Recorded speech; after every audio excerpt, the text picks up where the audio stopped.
This song's called Before You.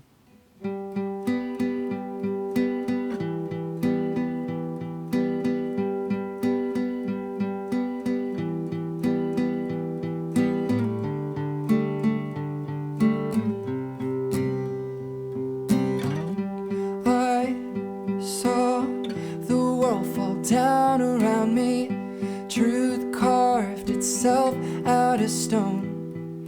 Everything in this world goes away except this love we made.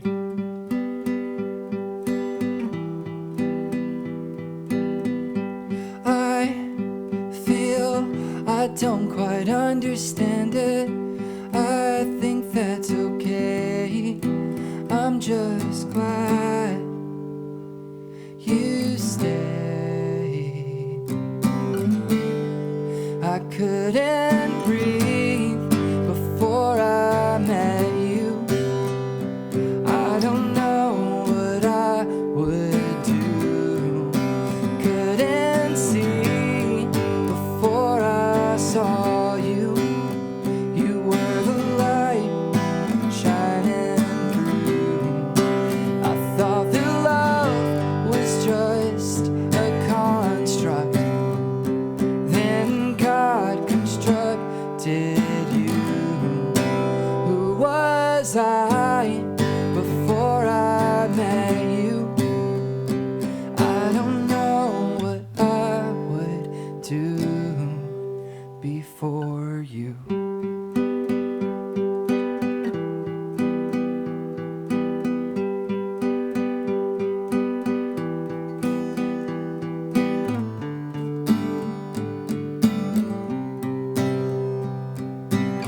Self-righteous arrogance, you showed me I knew nothing. I felt alive again. I felt I was good for something new, something true.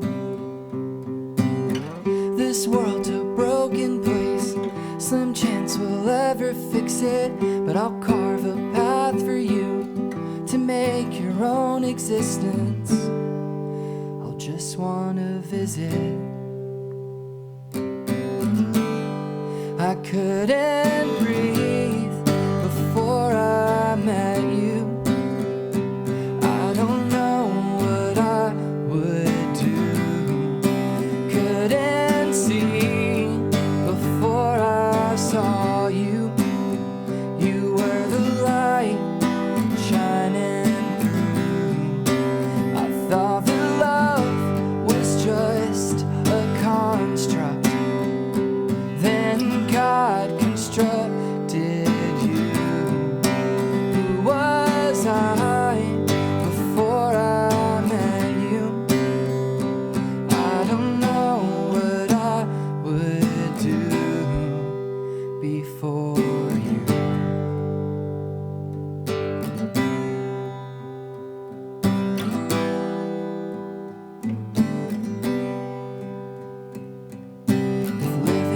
Leaving and loving is grieving. I'll never say sorry for always believing. If living is leaving and loving is grieving, I'll never say sorry for always believing in you. I couldn't breathe before I met you. I don't know what I would do. Couldn't see before I saw you. You were the light shining through. I thought that love was just a construct. Then God constructed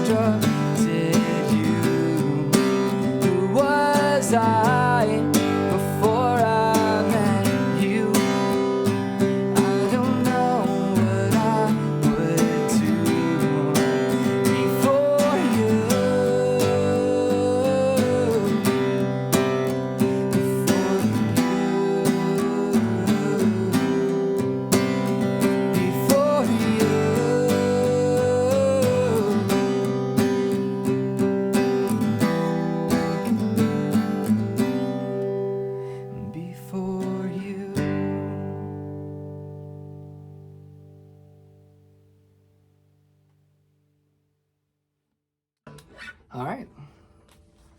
Yeah, so that one's called Before You. And it kind of started out as kind of your typical love song. The world falls apart around us, and, this love is the thing that'll last. And then it kind of just morphed into being another song about being a parent. And really about love, and in some ways about faith, which it's all kind of combined together in my brain. Love and faith and spirituality, and how meeting the right person can have this effect on your life like that it makes you believe in things, makes you believe in love again, it makes you believe in the world and in the beauty of life. It makes you feel like you're seeing for the first time, right? Or that you finally can breathe. And so that's where I was kind of coming from with that. That first verse, I saw the world fall down around me. Like, I think we can all agree the world is in a pretty crazy place and has been for a hot minute. We're all so divided. Everything is so crazy. But truth carved itself out of stone. Everything in this world goes away except this love we made. Love is the truth and the way, y'all. That's what I'm trying to say there. That this love is real, and that having love, having partnership, having family, having something to believe in, like, can really, get you through a lot of hard times. And even I follow that with saying, I feel I don't quite understand it, and I think that's okay. I'm just glad you stayed. Which is a little funny, but it is kind of like that, like, I'm just glad you're here. This world is wild, and I'm just happy I have you to look to and be like, this is crazy, right? So then you get to the chorus. I couldn't breathe before I met you. In some ways, it's about, like, my anxiety and stuff, and about how having a partner who trusts you and understands you and will help you get through some of those hard times in life. And then, I couldn't see before I saw you. Like I said, everything's brighter, everything's different. You see things in a new way when you find love, when you find your why, that reason, that support system. And then the second verse, we get into more of the parenthood stuff. So that second verse, self-righteous arrogance, you taught me that I knew nothing. I think we can all agree about being humbled by parenthood at times. You think you're on top of the world, you think you know everything, and then you have a kid and you're like, she's going to scream at a target. There's nothing I can do about it. And then I felt alive again, and that I was good for something new and something true. Not always parenthood, you don't want to put this on your kid, but like it is like that. It is like purpose. It's a sense of purpose and being and unconditional love. And that's where you get into that second part of that verse, right? Where you get into this world is a broken place, kind of throwing it back to that first verse when you're meeting the person and you're falling in love. And then the second part, you're like, yeah, this world is broken and there's a slim chance we're ever going to fix it. But I love you and I'm going to try to carve a path for you. I can't do it for you, but I can carve this path for you to make your own existence in this world.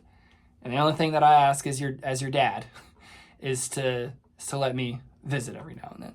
You have the chorus again, and then the bridge is pretty simple. I think it's pretty straightforward and self-explanatory, but if living is leaving and loving is grieving, I'll never say sorry for always believing in you. My mom used to say when I was a kid that the world is a really hard place. It's going to be hard on you. And it's my job as your mom to be your cheerleader, to lift you up and to support you and to, help you through all that. And that's really what I'm saying with that bridge. It's like living is leaving. We're not going to be here forever. Loving is grieving because it's going to hurt when those people go. But I'll never be sorry for believing in you and being there for you and pushing you to be better and to grow in this world. But yeah, so that one's called before you, and I haven't even fully recorded. I recorded it, but I didn't quite like it, so I want to go back and do a professional version of that. So that'll probably, the official version of that will probably come out later this year. And I just want to say, for those who might be wondering about the VHS video, I ordered this little device that I hook it up to the VCR, and it'll like digitize some of the stuff off there. So I think it'd be really fun to get some of the old previews and commercials, movie trailers, stuff like that off of these VHS tapes, because those are so nostalgic. So when I make the videos about that stuff, I can occasionally splice in that stuff. Also, on that note, if you guys want to comment down below, if you think that I should do a really long video for the VHS, or if I should break it down into like genres, like do comedies, do 80s teen comedies, do slasher horror stuff, and then do kids movies, or if I should do kind of 5 from each and maybe go about 30 minutes to an hour and just talk about the movies and what they mean to me and stuff like that, and then maybe it turns into like a full series where we have several of those videos. So just let me know what you guys think down below. And until next time, be excellent to each other.